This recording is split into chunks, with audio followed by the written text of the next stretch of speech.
स्वागत है आप सभी का। आपके साथ मैं हूं स्वप्निल। आज की प्रदेश की सबसे बड़ी खबर आरपीएससी का पेपर लीक और इस पर तमाम अपडेट्स हम लगातार सुबह से ही आप तक पहुंचा रहे हैं।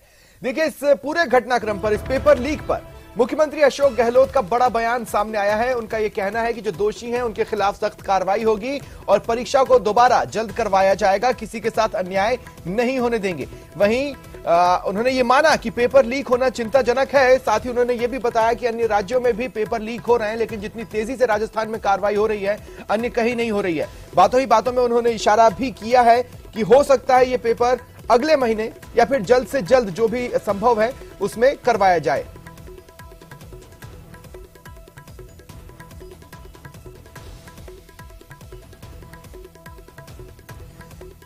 ये बड़ी खबर है। मुख्यमंत्री अशोक गहलोत ने आज रिएक्शन दिया है इस पेपर लीक प्रकरण पर।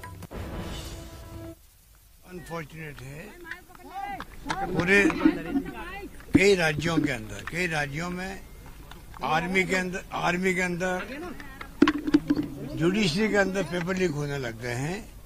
बहुत ही चिंताजनक स्थिति है। राजस्थान वो राज्य, पहला राज्य देश के अंदर जिसने लोगों को जेल में डाल रखा है। आज भी जिसने ये हरकत की है, सख्त उनके खिलाफ कार्रवाई होगी। आपको शायद मालूम है कि हम लोगों ने कानून पास किया अभी बजट के पहले सेशन के अंदर। असेंबली में कानून बना दिया। अब इसका कड़ी से कड़ी सजा मिलेगी और जो तो और कड़ा कानून बनाएंगे और किसी कीमत पर यहाँ लीक नहीं होने देंगे। पर दुर्भाग्य से कई राज्यों के अंदर जुडिशरी के अंदर, राजस्थान जुडिशरी के अंदर और आर्मी के अंदर भी पेपर लीक हो रहे हैं। ये चिंताजनक स्थिति बनी हुई। कुछ ऐसे गिरोह बन गए जो ही काम करते हैं, बच्चों को गुमराह करते हैं। जो बच्चे इसमें शामिल पाए जाएंगे उनके खिलाफ भी एक्शन होगा, जिससे कि फ्यूचर में कोई बच्चे इस प्रकार इन्वॉल्व नहीं हो, पढ़ाई करके पास हो और नौकरी में जाए। सर, राजस्थान में लगातार बड़ी परीक्षाएं लीक हो रही है। राजस्थान के अलावा कई राज्यों में हो रही है, पर वहाँ कार्रवाई नहीं होती है। राजस्थान वो राज्य जहाँ कार्रवाई भी होती है। लीक भी हुआ है तो कार्रवाई भी हुई। लोग जेलों में बैठे, अभी तक जेलों में बैठे हुए लोग हैं। अभी आगे भी हम लोग आज भी कार्रवाई हमने सख्त की है, लोगों को अरेस्ट किया है। सख्त कार्रवाई करेंगे जल्दी, अगले महीना जल्दी हम वापस परीक्षा करवाएंगे। ये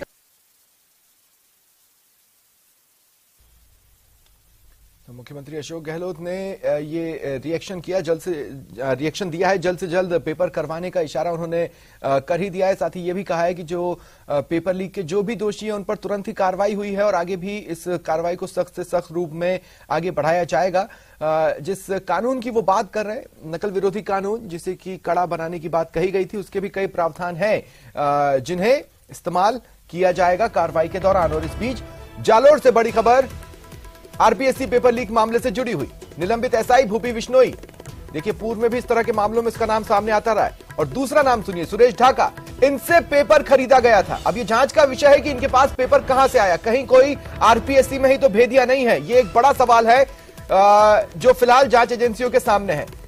इधर सुरेश बिश्नोई के पास पेपर इन्हीं के पास से आया और अभ्यर्थियों को बस से ले जाया जा रहा था। इस दौरान छापा पड़ा। सांचौर से उदयपुर परीक्षा देने अभ्यर्थी जा रहे थे और बताया जा रहा है कि जो सौदा हुआ, जो पेपर बिका, वो 10 लाख में बिका प्रति व्यक्ति, यानी 10 लाख में पेपर देने का सौदा हुआ था। जालोर के 45 से ज्यादा अभ्यर्थियों को इस कार्रवाई के दौरान पकड़ा गया। तो ये बड़ी खबर है। देखिए, निलंबित एसआई भूपी बिश्नोई, ये नाम पेपर लीक मामलों में नया नहीं है। पूर्व में भी इस तरह के मामलों में उसका नाम सामने आता रहा है। सुरेश ढाका ये एक नया नाम है और इसके बारे में जानकारियां जुटाई जा रही हैं, खंगाली जा रही है। इन्हीं दोनों के पास पेपर था जिनसे पेपर खरीदा गया था। ऐसे में सवाल ये उठ रहे हैं कि आखिर भूपी और सुरेश ढाका के पास पेपर आया कहां से, कैसे इनकी पहुंच पेपर तक बनी। क्योंकि अब तक जितने भी लोग पकड़े गए हैं वो बीच की कड़ियां हैं। सुबह तक माना जा रहा था कि सुरेश बिश्नोई मास्टरमाइंड है, लेकिन ये साफ हो गया कि नहीं, सुरेश बिश्नोई मास्टरमाइंड नहीं है। वो दरअसल एक मीडिएटर है, एक बीच की कड़ी है। ऐसे में वो बड़ी मछली कौन है जिसके जरिए ये पेपर लीक हुआ।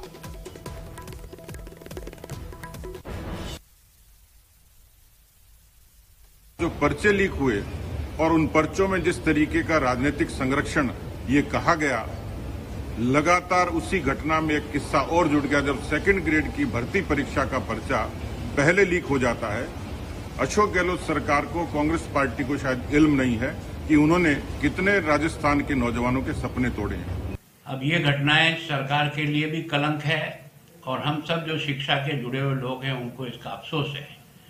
इतनी बार पेपर आउट हो जाने के बाद बच्चा जब तैयारी करके परीक्षा के लिए जाता है और वहां जाने के बाद ये होता है कि इस पे पेपर आउट हो गए तो निरस्त किया जाता है। इस पीड़ा को सरकार न समझ रही है, न परीक्षा करने वाले समझ रहे हैं। आखिर ऐसा कौन सा कारण है जिसके कारण से ये पेपर इन गैंगों के हाथ में चला जाता है। आरपीसी द्वारा आयोजित सेकंड ग्रेड शिक्षक का प्रश्न पत्र फिर आउट हुआ। 4.5 लाख से ज्यादा अभ्यर्थी निराश हुए। इन पेपर माफियों का शिकंजा कितना मजबूत है। लाइब्रेरियन की परीक्षा हो, रीट की परीक्षा हो, वन रक्षक की परीक्षा हो, एक एक परीक्षा का प्रश्न पत्र बाहर आ रहा है। सरकार के संरक्षण में पेपर माफिया इस कदर पनपा है कि पूरे सिस्टम पर हावी है। इस सरकार के गाल पर तमाचा है। राजस्थान के लाखों जो बेरोजगार हैं उनके भविष्य के साथ सरकार खिलवाड़ कर रही है। मैंने कहा था रीट पेपर लीक में सरकार सीबीआई की जांच कराए। अगर सीबीआई की जांच कराई हुई होती तो असली अपराधी पकड़े जाते। उसमें भी जिस जीपी जारौली को बर्खास्त किया था सरकार ने एसओजी को क्लीन चिट दे दी और ये सरकार की मिली भगत के कारण खेल हो रहा है। राजस्थान के बेरोजगार बच्चों के साथ के भविष्य के साथ खिलवाड़ हो रही है।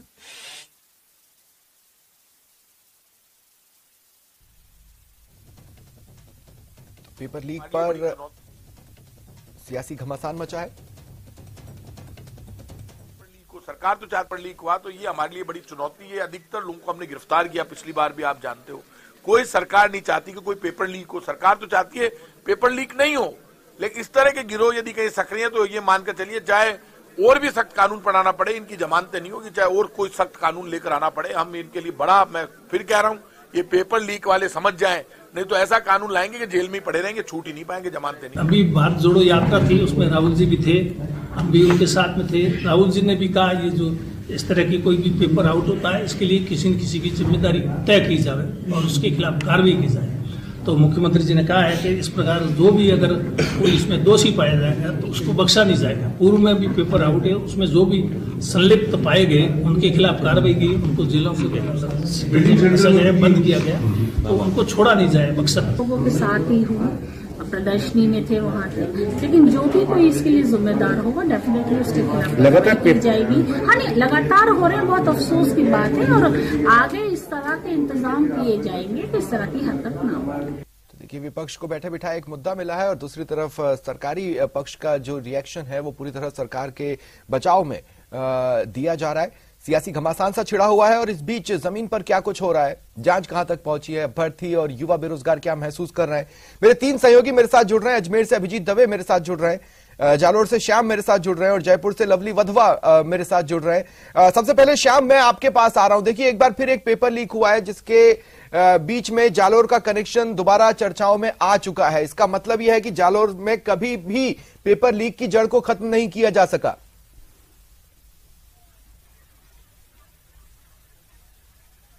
निश्चित तौर से स्वप्निल, जालोर से कनेक्शन है वो एक बार फिर से सामने आ गया और इस बार जो बड़ी संख्या में जो अभ्यर्थियों की जो संख्या है उसमें यानी कि 90% जो है वो जालोर से ही जुड़े हुए लोग हैं और यहाँ से बसें भर करके अभ्यर्थियों को ले जाया जा रहा था। ऐसे में पढ़ने वाले उन अभ्यर्थियों के भविष्य के साथ किस तरीके का खिलवाड़ किया जा रहा था, इन चीजों का अंदाजा स्वप्निल इसी बात से लगाया जा सकता है कि जालोर से एक बस भरी जाती है और इस बस के अंदर 45 से अधिक ऐसे अभ्यर्थी थे वो उदयपुर लेके जाया जा रहा था और वहां पर उन्हें सेंटरों पर भेज करके परीक्षा देने के लिए, क्योंकि इस पूरी गैंग के सरगनाओं का खुलासा है वो उदयपुर पुलिस ने खुलासा कर दिया है। एसपी ने जिस तरीके से प्रेस कॉन्फ्रेंस की उसके अंदर सामने आया कि 45 लोग जालोर जिले के जो है वो शामिल है, उसमें 5 ऐसे लोग थे वो जो सॉल्व करने वाली टीम में थे और उसके अंदर जो जिन सरगनाओं का मुख्य रूप से नाम सामने आया उसमें भूपेंद्र जो बिश्नोई है जो पूर्व में निलंबित है पुलिस विभाग के अंदर से पूर्व पुलिस का जो उप निरीक्षक था, साथ ही साथ सुरेश चाका, और वहीं दूसरी ओर जो जिस सुरेश चाका से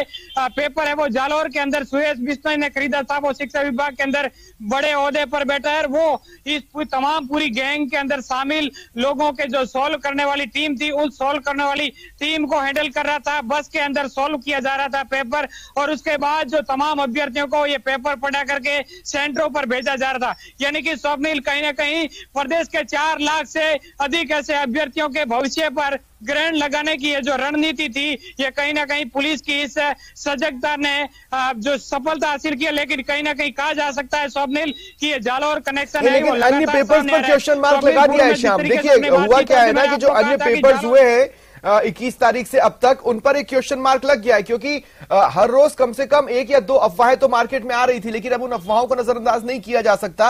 ऐसे में अपनी सबसे बड़ी चुनौती में आरपीएससी एक बार फिर से फेल हुआ है। सहयोगी अभिजीत मेरे साथ बने हुए हैं। अभिजीत, मैं आपके पास आ रहा हूं। देखिए आरपीएससी की साख पर एक बार फिर बट्टा लगा है। आपको याद होगा रीट लीक्स के वक्त हमने ये चलाया था कि सिस्टम वीक, पेपर लीक। जाहिर तौर पर सिस्टम को सुधारा ही नहीं जा सका। इसका अब सवाल ये खड़े हो रहे हैं कि आखिर जिन 2 लोगों के पास से पेपर जगह जगह दिया गया या विश्नोई के पास पहुंचाया गया, उनके पास पेपर कहां से पहुंचा? कहीं कोई भेदिया आरपीएससी में ही तो नहीं है?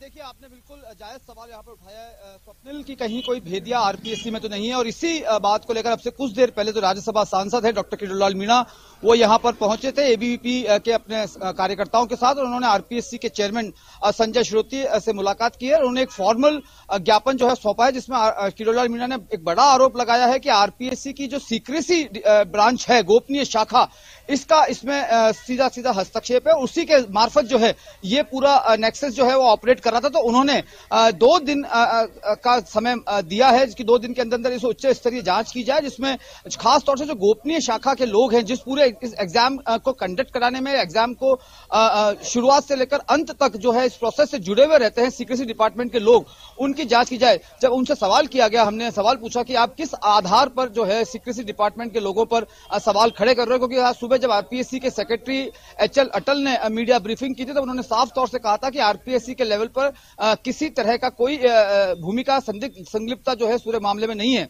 तो डॉक्टर मीणा का साफ तौर पे कहना था कि अगर 2 दिन के अंदर जांच नहीं होती है तो वो नामों के साथ, जो सीक्रेसी डिपार्टमेंट के लोग हैं उनके नामों के साथ जो है मीडिया के सामने फिर आएंगे और अपनी बात को रखेंगे। इससे पहले भी रीट के मामले में उन्होंने कहा कि जब रीट का पेपर लीक हुआ था तो उन्होंने तमाम डॉक्यूमेंट्स जो है वो पेश किए थे, सबूत के आधार पर ही तत्कालीन बोर्ड अध्यक्ष को सस्पेंड भी किया गया था। लेकिन उस मामले में भी आगे कोई कार्रवाई, बड़ी कार्रवाई, बड़े लोग जो है वो उसमें लिप्त नहीं, जो उनके नाम जो है वो सामने नहीं आ पाए थे। लेकिन अब जब ये वरिष्ठ अध्यापक का पेपर लीक हुआ है, उसके बाद वो अब यहाँ पहुंचे हैं। सेम डे ही आरपीएससी अध्यक्ष से उनकी मुलाकात हुई है, बातचीत हुई है, ज्ञापन दिया गया है, और सीक्रेसी डिपार्टमेंट के लोगों के उन्होंने इस पूरे मामले में शामिल होने के बेहद संगीन और गंभीर आरोप जो है वो यहाँ पर लगाए हैं। और अब से कुछ ही देर पहले वो यहाँ से जयपुर के लिए वापस रवाना हो गए। तो कुल मिलाकर जो है आज सुबह से लेकर शाम तक के घटनाक्रम का बड़ा अपडेट यही है कि सांसद किरोड़ीलाल मीणा ने आरपीएससी की गोपनीय शाखा पर सवाल खड़े किए हैं, संदेह जाहिर किया है, और उसी को लेकर यहाँ पर जो है प्रोटेस्ट किया गया था। उससे कुछ देर पहले अभिजीत आप मेरे साथ बने रहे। आरपीएससी ने आखिर सुबह लेट क्यों माना कि पेपर लीक हुआ है, जबकि सारे सबूत सड़कों पर जो गिरफ्तारियां हुई उसके बावजूद भी शुरुआत में टालमटोल क्यों करती रही, ये भी एक अपने आप में सवाल है। और बाद में फिर ये स्वीकार करना पड़ा पेपर कैंसिल करने के बाद कि हाँ भाई पेपर लीक हुआ है। मैं लवली आपके पास आ रहा हूं। और लवली देखिए, मैं कहना चाहता हूं स्पोर्ट्स में, मान लीजिए मैं क्रिकेट की बात कर लूं, क्रिकेट में अगर किसी पर्टिकुलर तरह की गेंद को बल्लेबाज खेलना नहीं सीखता तो उसका करियर नहीं चलता। यहां पर 9 बार पेपर लीक हुए हैं। अब तो सवाल उठेंगे ना कि भाई शायद हो सकता है पेपर करवाना अब आपके बस का रह ही नहीं गया, टॉप टू बॉटम सारे चेहरे बदलो।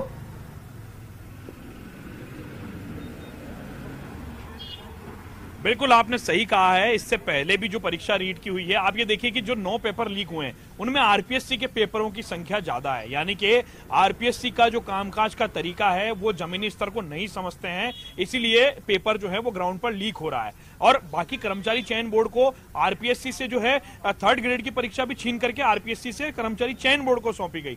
हमारे साथ में अभ्यर्थी हैं जिनके सपनों के साथ में सीधे तौर पर खिलवाड़ जो है वो हुआ है। हम उनसे बात करते हैं किस तरह से खिलवाड़ हुआ है अभ्यर्थियों के सपनों के साथ में।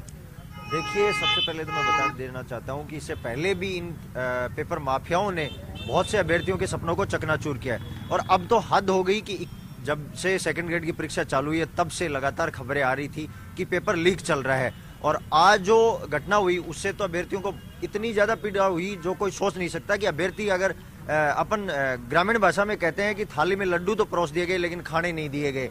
ये सबसे बड़ा सवाल है कि जब पता चल गया एजेंसियों को कि पेपर लीक हो चुका है तो रात को भी इस चीज को डिटेन करके अभ्यर्थियों को बता सकते थे कि कल तुम्हारा पेपर नहीं होगा। अब दूर दराज से ग्रामीण परिवेश से आने वाले प्रत्येक अभ्यर्थी जो सेंटर पे पहुंच चुका है, उसका किराया भी लग चुका है और बिना पेपर दिए वापस गया है, तो क्या उस अभ्यर्थी के मानसिक पीड़ा बनी होगी, क्या उसके घर वालों पे बीती होगी, ये तो उन अभ्यर्थियों से ज्यादा कोई नहीं सोच सकता। और मैं ये कहता हूँ कि अमूमन एक अभ्यर्थी पे 1000 रुपए का आर्थिक भार भी हुआ है और समय का नुकसान हुआ है, वो तो उसको तो कोई सोच ही नहीं सकता।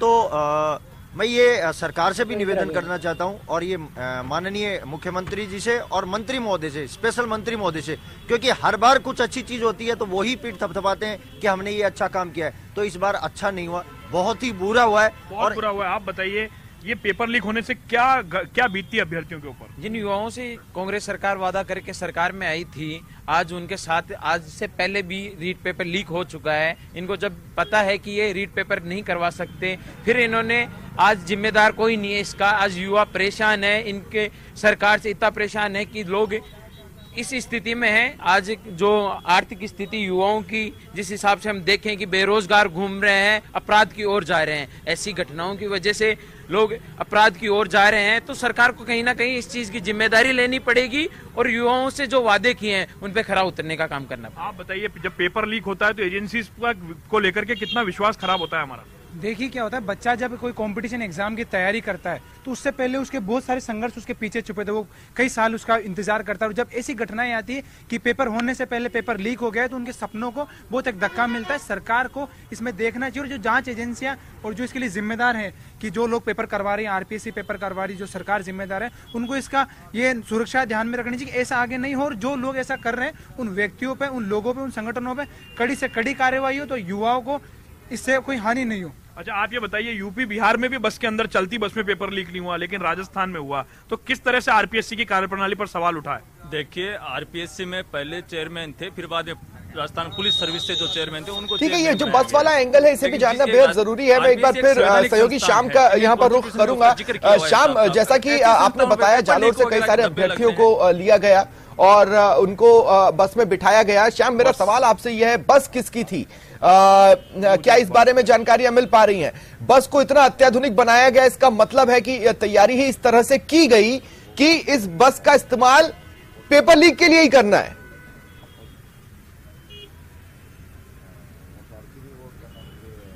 देखिए स्वप्निल, मैं आपको जिस तरीके से पूरी घटनाक्रम को लेकर जिक्र कर दूं कि जालोर जिले में जो तमाम भर्ती परीक्षाओं से जुड़े हुए जो इन्वॉल्वमेंट है, हर बार जालोर का नाम आता है। उसके अंदर मुख्यतः 3 गैंग है, वो इस जो भर्ती परीक्षाओं का पेपर लीक करती है। क्योंकि स्वप्निल, जो रीट भर्ती परीक्षाओं को लेकर जिन सरगनाओं का नाम सामने आया था वो इस भर्ती परीक्षा में एक भी शामिल नहीं है। यानी कि यहाँ पर 3 गैंगे हैं, वो अलग अलग तरीके से अलग अलग भर्ती परीक्षाओं का पेपर लीक करती है। आज वाला जो घटनाक्रम था, इसको लेकर जिस बस का उपयोग किया गया था वो सांचौर क्षेत्र में निजी जो गांव के अंदर जो सवारी बस के रूप में काम उपयोग में ली जाती है, नॉर्मल बस थी, जो सवारी बस थी, उसको किराए पे लिया गया था और उस बस के जो मालिक है उससे जो माफिया थे उनके पहले ही बात हो चुकी थी। और उसके बाद में इस बस के अंदर तमाम अभ्यर्थियों को बिठाया गया और इस बस को उदयपुर लेके जाएगा। लेकिन तो उनको बोला गया था कि क्या हम बारात ले जा रहे हैं, क्या बोला गया था? आधे से पौने घंटे पहले सेंटरों पे बुला दिया। देखिए, जो बस संचालक है उससे पूरी तरीके से ये क्या गया था कि ये जो बस है इसको लेकर जाया जा रहा है किराए पे बस ली गई थी। लेकिन स्वप्निल, पूरी घटनाक्रम को मैं बता दूं कि ये जो पेपर लीक को लेकर इनकी जो प्लानिंग इसलिए बिगड़ी कि ये जो सेंटरों पर भेजने के लिए आधे से पौने घंटे आरपीएससी ने पहले बुलाने का निर्देश दिया, क्योंकि पूर्व में जो पेपर लीक होते थे वो। ठीक है श्याम, रहे आप मेरे साथ, आप रहे मेरे साथ। अभिजीत, मैं आपके पास आ रहा हूँ। देखिए, मुख्यमंत्री अशोक गहलोत ने जयपुर में रिएक्शन दिया। उन्होंने ये कहा कि जल्द से जल्द पेपर करवाया जाएगा और उन्होंने बोलते बोलते अगले महीने इन 2 शब्दों का भी इस्तेमाल किया। या तो उनकी बातचीत हुई और अगले महीने की तैयारी है, नहीं तो फिर जल्द से जल्द। क्या आरपीएससी से इस संबंध में कोई जानकारी निकल कर आ रही है?